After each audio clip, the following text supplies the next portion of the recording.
वृंदावन के महान संत और देश भर में इन दिनों चर्चाओं में रहे प्रेमानंद महाराज जी के जो प्रातः भ्रमण था उसको लेके हाल में कुछ विवाद चल रहा है। वहां की एनआरआई ग्रीन सोसाइटी के लोगों ने उनके भ्रमण पर सवाल उठाए, विरोध भी किया। आइए चर्चा करते हैं डॉक्टर ऋषभ जी से। डॉक्टर साहब, ये जो विवाद उत्पन्न हुआ, हालांकि विवाद का पटाक्षेप भी अब हो रहा है, तो आप अपने दृष्टिकोण से क्या मानते हैं इस बात को?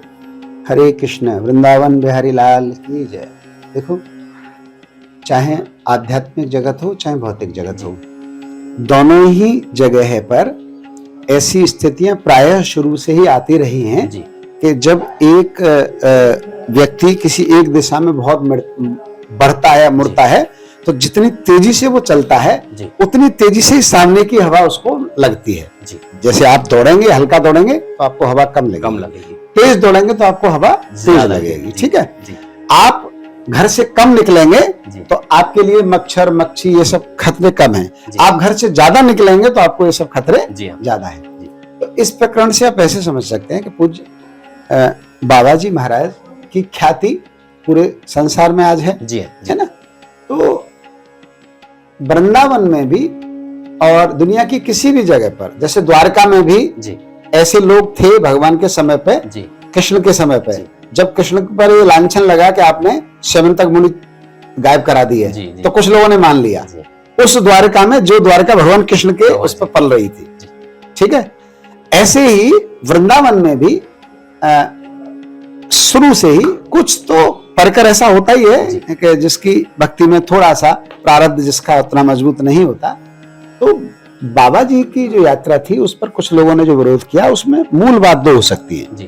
एक तो ये हो सकता है कि वो लोग भक्ति में इतने मजबूत ना हो, है ना, भौतिकतावादी हो, ऐसा हो सकता है, थोड़ा बहुत ऐसा हो सकता है। दूसरा ये भी हो सकता है कि वो अपनी जगह सही भी हो, ऐसा भी हो सकता है कि क्योंकि ईमानदारी से उनको कितना विक्षुब्ध हो रहे थे, वो कितना डिस्टरबेंस हो रहा था, वो उनके अलावा कोई नहीं जानता। बिल्कुल, हम अनुभव नहीं कर सकते। हम अनुभव नहीं कर सकते उनको क्या हो रहा था उनके घर में, कि उनके घर में बीमार थे, कि वृद्ध थे, या उनको कोई दिल का रोग था, या क्या बात थी, कैसे थी। तो ये दोनों बातें अलग है। पर अब जैसे वो स्वयं लोग ही आए, उन्होंने कहा कि नहीं, इसको शुरू करिए। इस बात से ये बात सिद्ध होती है कि उनको एक कोई उमंग आई, है ना।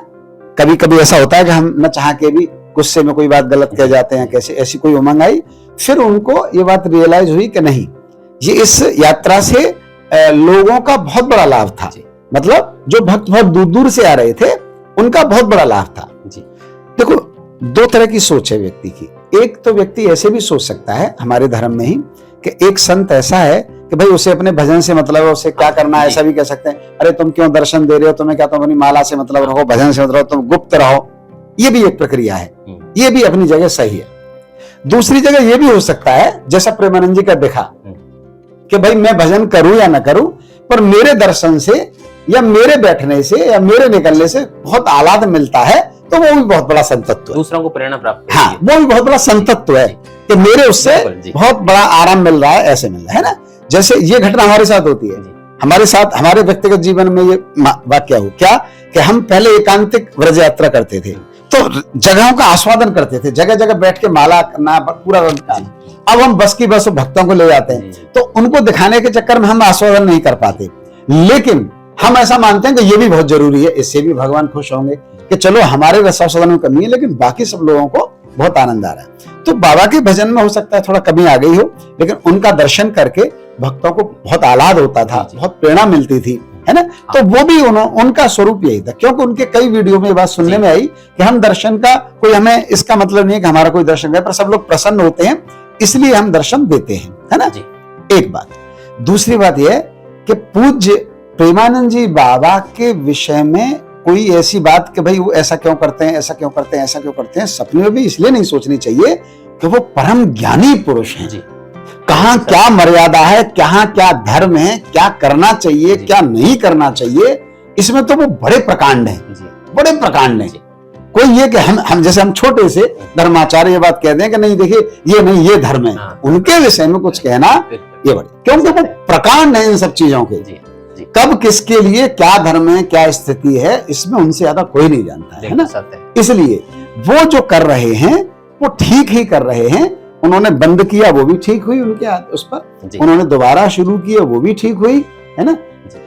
ओवरऑल हमको ये समझना चाहिए कि जो विशिष्ट पुरुष होते हैं उनकी आलोचना या उनमें रुकावट डालना या उन प्रश्न करना या उनकी करनी में शंका करना ये क्षुद्र स्वभाव होता है ना। कभी ये नहीं सोचना चाहिए कि ये क्या है, कैसे है, क्यों है। जैसे कैमरे हैं, ये है, वो है, ये सब नहीं, वो नहीं जानते इस बात को सा क्या है। मतलब जो आदमी इतना ज्ञानी वो ये नहीं जानता कि कैमरे हो रहे, लेकिन इसमें कोई विशेष हेतु छिपा हुआ है। क्या हेतु है?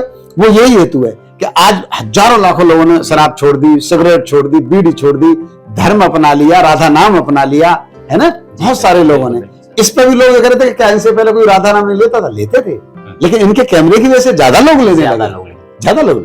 क्योंकि देखिए अब ये चीज बनी है, टेक्नोलॉजी है, ये भगवान की प्रेरणा है। विकास, संसार का विकास किसकी योजना है? भगवान की। अब भगवान ने जो विकास दिया टेक्नोलॉजी का, है ना, आप इसको आप नेगलेक्ट नहीं कर सकते। हालांकि साइंस खोज रहे हैं, लेकिन प्रेरणा तो भगवान की है, सृष्टि तो भगवान की है, सृष्टि भगवान की है, जो बदलाव आ रहा है। अब इस भगवान में इसका सदुपयोग इससे अच्छा और क्या हो सकता है? जी हाँ, टेक्नोलॉजी का, कैमरे का, म्यूजिक का, इससे अच्छा उपयोग और क्या हो सकता है? क्या आप ऐसी चीजें देखें, ऐसी चीजें दिखाएं जिससे, है ना, सबसे अच्छा उपयोग है। तो मेरी दृष्टि में वो अपनी जगह पूरी तरह से सही है इस विषय में, और किसी को भी ऐसी शंका का ऐसे महापुरुष के विषय में कभी करनी नहीं चाहिए। लेकिन जो हुआ वो एक उन्माद था, और वो भगवान की लीला होती है।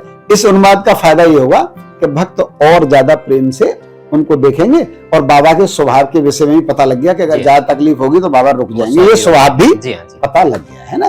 तो हमको बस यही ध्यान रखते हुए कि महापुरुषों के विषय में टिप्पणी करना, उनकी क्रिया पे ये डालना, ये सब उचित है नहीं, है ना। जाहिर है कि प्रेमानंद महाराज जी के जो कुछ लोगों ने, जो चंद लोगों ने उनकी यात्रा पर विरोध, आपत्ति जताई थी, बाद में उन लोगों ने उनसे क्षमा याचना की और उनसे प्रार्थना पूर्वक, विनय पूर्वक कहा कि महाराज आप पुनः वो यात्रा प्रारंभ करें, क्योंकि वहां सन्नाटा, गलियों में बड़े खालीपन जो है, जो छूट गया था, और एक बार फिर से आप सभी को प्रेमानंद महाराज जी के दर्शन करने का सौभाग्य प्राप्त होगा, एकांतिक वार्तालाप का सौभाग्य प्राप्त होगा, कीर्तन में शामिल होने का सौभाग्य प्राप्त होगा। हरे कृष्ण।